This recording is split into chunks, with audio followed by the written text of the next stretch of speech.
If you're curious to hear a little music from our guest Carla Lucero, who we spoke to in our most recent episode, check out E4TT's annual concert of music by women and non-binary composers, Midnight Serenades, on January 25th.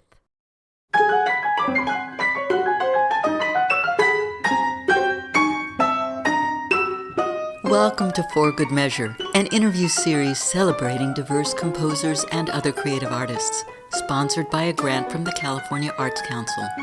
I'm Nanette McGuinness, Artistic Executive Director of Ensemble for these times. Today we're joined by E4TT Audiovisual Project Specialist and For Good Measure co-producer and audio engineer extraordinaire, Stephanie M. Neumann. Thank you so much for joining us today, Stephanie. This is great that you're doing this. Glad to be here. Yeah. You're a multi-instrumentalist, a composer, a conductor, and you work extensively with audio and video. Can you talk about your musical journey and what led you to composing?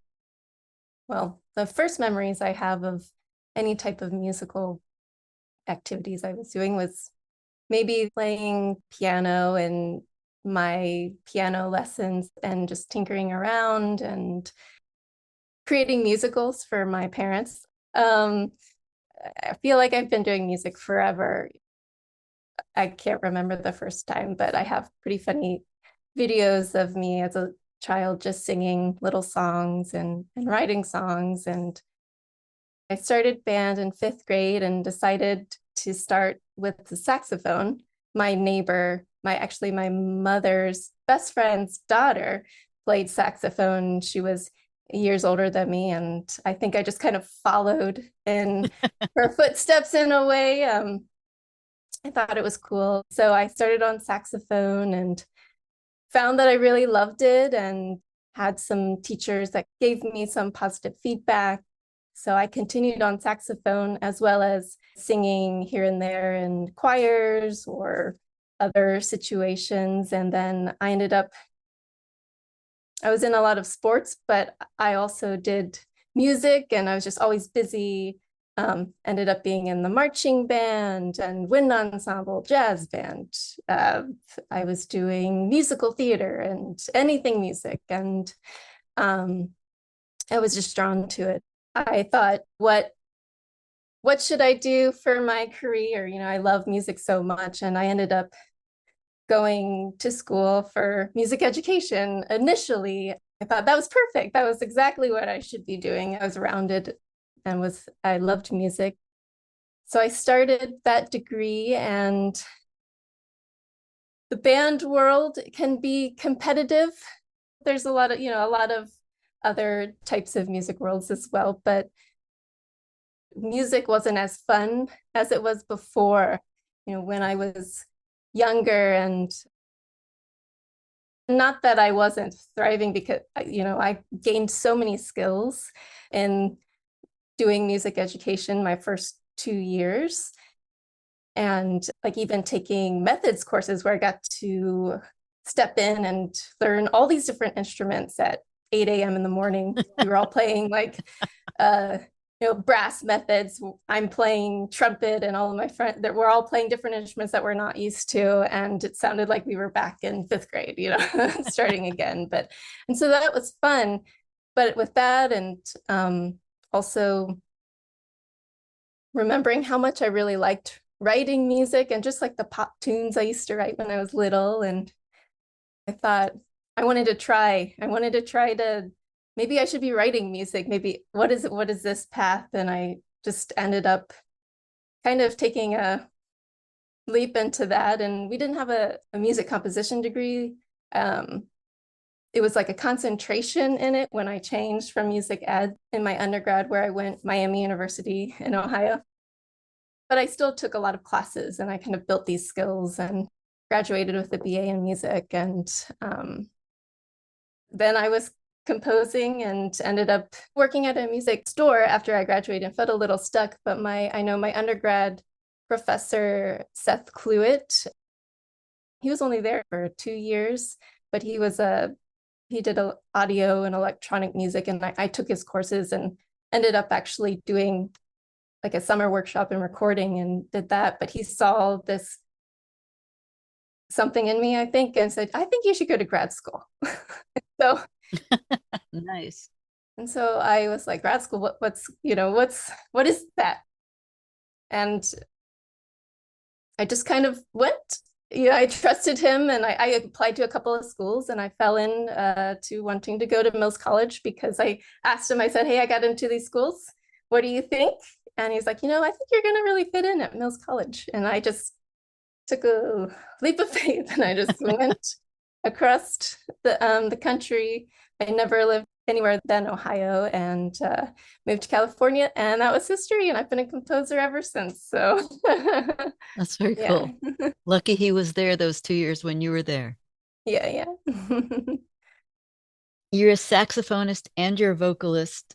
Is one of those a favorite child for you, or do you like them equally? And except for in that 8 a.m.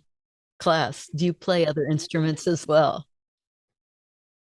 So saxophone, I have so much experience. I was trained pretty heavily. Like I would take, I was doing juries in undergrad, and I was trained as a classical saxophonist. So I have this relationship with it that it's just so natural to me now to pick up. And I don't remember not playing it, even though I started in fifth grade. It feels like it's always been there. But with all of that experience, not that I wasn't doing voice, I think I was in more opportunities to play saxophone than actually be a vocalist as much. But I also, it's sometimes it's different worlds. It's just different worlds to me, because voice is also just like it's part of my body versus the saxophone where I'm picking up this external, Yeah. entity. And so I don't know if I would say I like one over the other. It's hard to choose. And I think that's why I'm trying to figure out how to combine them in a way. And like, what does that look like in a performance, when I'm doing one and the other? Oh, interesting. But yeah, because it's like, I feel like voice is such a part of me and saxophone such a part of me. When I do one and not the other, like it's great, but there's always that thing. I was like, oh, but I wish, like when am I going to sing, or when am I going to play saxophone again? It's like a missing piece, not doing one or the other. So but yes, I love them both. So I don't know if I have a favorite between those two, but then as some musicians do, I guess I ended up just wanting to pick up as many instruments as I could throughout all of my years, and ended up picking up, let's see, since I was singing, I wanted to accompany myself, and I had training in piano. I initially took piano lessons for 3 years. So I was just playing piano and singing, and I would write songs. And then I ended up thinking okay, this isn't as mobile. Like I can't nowhere, not everywhere has a piano. So I picked up ukulele, which was an easy grab and I learned that. And then as a woodwind instrument, being a saxophonist, I ended up picking up flute in jazz band in high school just because they needed a flute, a flute part, and it's so similar. So I played flute now, and clarinet because why not? It's also a wood, and then steel pans. I joined the steel band in my undergrad, and I loved it, absolutely loved it. And It looks fun. Yeah. yeah, they're actually behind me right now, but Oh, they're yeah. so I play double tenors, and I play it now, and I just I love making sounds and diving into different sound worlds. Um, so yeah. Yeah. No, that's interesting. What kind of music do you sing other than it sounds like you're doing some composing for yourself to sing and play sax?